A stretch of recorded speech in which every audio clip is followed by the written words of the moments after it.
at some of his political rallies after the charges and the true, a lot of print or television reporters always refer to alleged or allegations that Trump groped or forced his filthy little tiny lips onto a woman. Anytime those allegations emerge, that's when Trump once again casts himself as a martyr. He told a crowd in West Palm Beach, Florida, quote, "I take all of these slings and arrows gladly for you. I take them for our movement so that we can have our country back." End quote. I take these slings and arrows. Oh my God, like the early Christian martyrs. I take the arrows. I take the beheadings.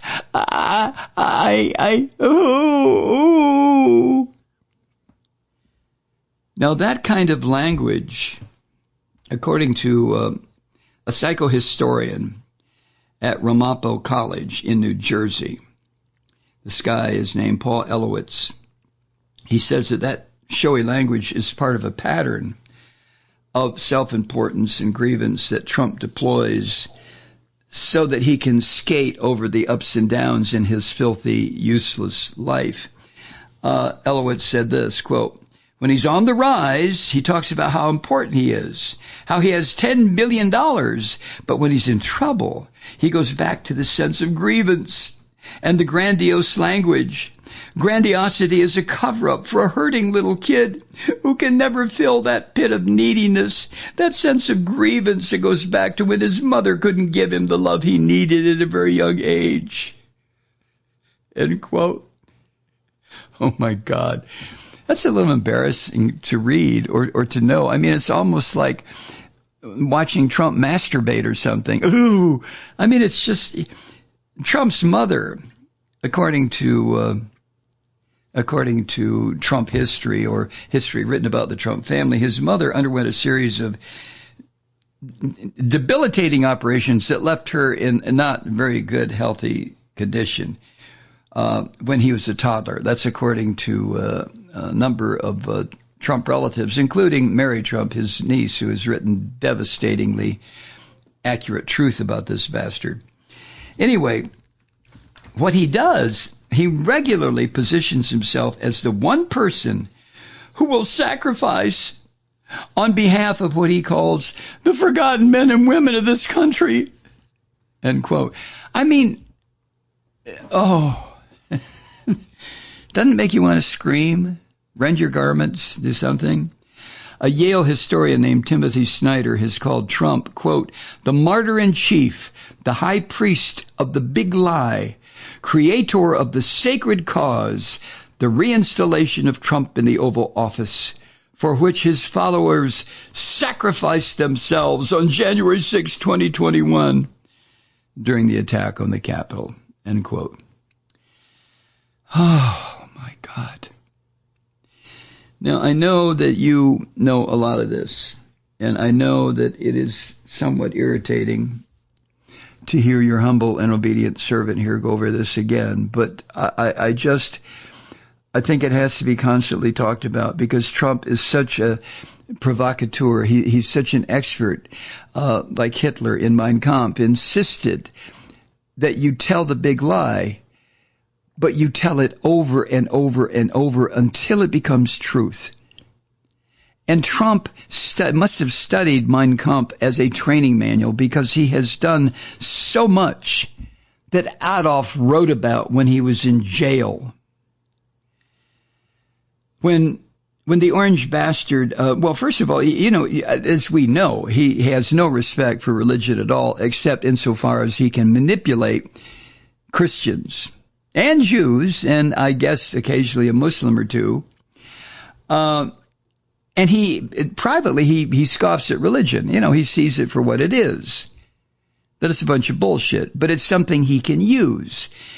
So he adopts the apocalyptic language that comes with this Christian madness and very happily compares himself to Jesus. He does.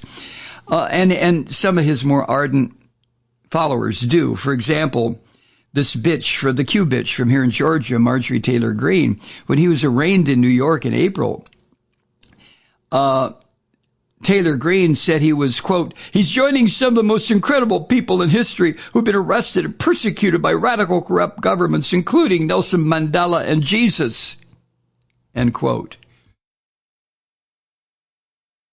Nelson Mandela and Jesus?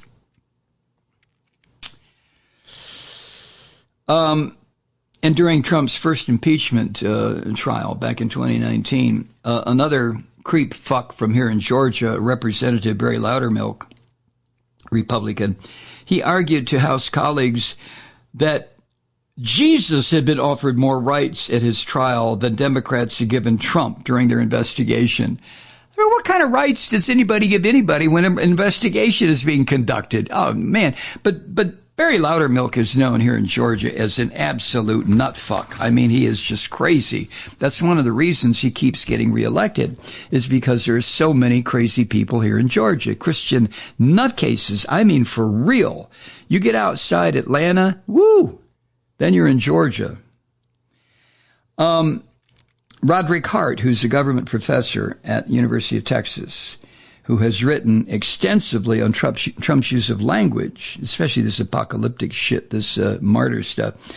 This professor says, quote, there's a kind of theological motive to his rhetoric. Oddly enough, for Donald Trump, when you see Trump in church, he doesn't know what to do. He stands there totally perplexed. But he uses the language of the martyr and so thoroughly believes in his propositions that he's willing to die for it. But the thought of actually sacrificing himself is not likely to occur to him. The professor says, Trump often says, I'm taking this for you. But then he says, now let's talk about some more about me. Well, of course. Of course. And unlike so many of these historical and charismatic figures, according to Professor Hart, the Orange Bastard wins supporters not by saying what he will do for them, but by promising that he is going to withstand the pain for them. Yeah. Yeah. Now, his use of religious imagery has not persuaded some devout Christians that he's one of them. In fact, there are a number of evangelical leaders who have been supportive of Trump who say that although he is a flawed person, he is valuable to their cause because of his willingness to ally himself with these conservative Christian policy preferences, including, for example, the installation of 3 Supreme Court justices, right? So this, to me, shows once again the utter, blatant, total, 100% hypocrisy of these so-called evangelical leaders, these lying son of a bitches who are no better than Trump. They will take the words or the life of Jesus of Nazareth and turn it and twist it and gut it and butcher it and turn it into something that these modern-day Christian devil evangelical leaders can use to benefit themselves. You know, back in 2022 when Trump contracted COVID-19, and he said he felt compelled to fight the illness publicly, he said that, I had to confront the virus so the American people stop being afraid of it. And almost, end quote, and then almost immediately after Trump left the hospital, there was a commemorative coin put out that was available online for $100, and it showed President Donald J. Trump defeats COVID-19. Oh my God, I'm going to be ill. I've got to go take a long hot shower, I think, and some steel wool and scour myself. I hate this every time I talk about this orange bastard. Hi, Truth Seekers. Mike Malloy here. You know, the Progressive Voices Network brings you commercial-free commentary from today's leading progressive radio hosts and pundits, like me, Mike Malloy. 24 hours a day. I'm not your typical old guy from the 80s or the 90s talk radio host, and Progressive Voices is not your typical talk radio network. It's a listener-supported nonprofit with no corporate control whatsoever over our broadcast. So hosts like me, Mike Malloy, are free to rant and scream and carry on about whatever we like.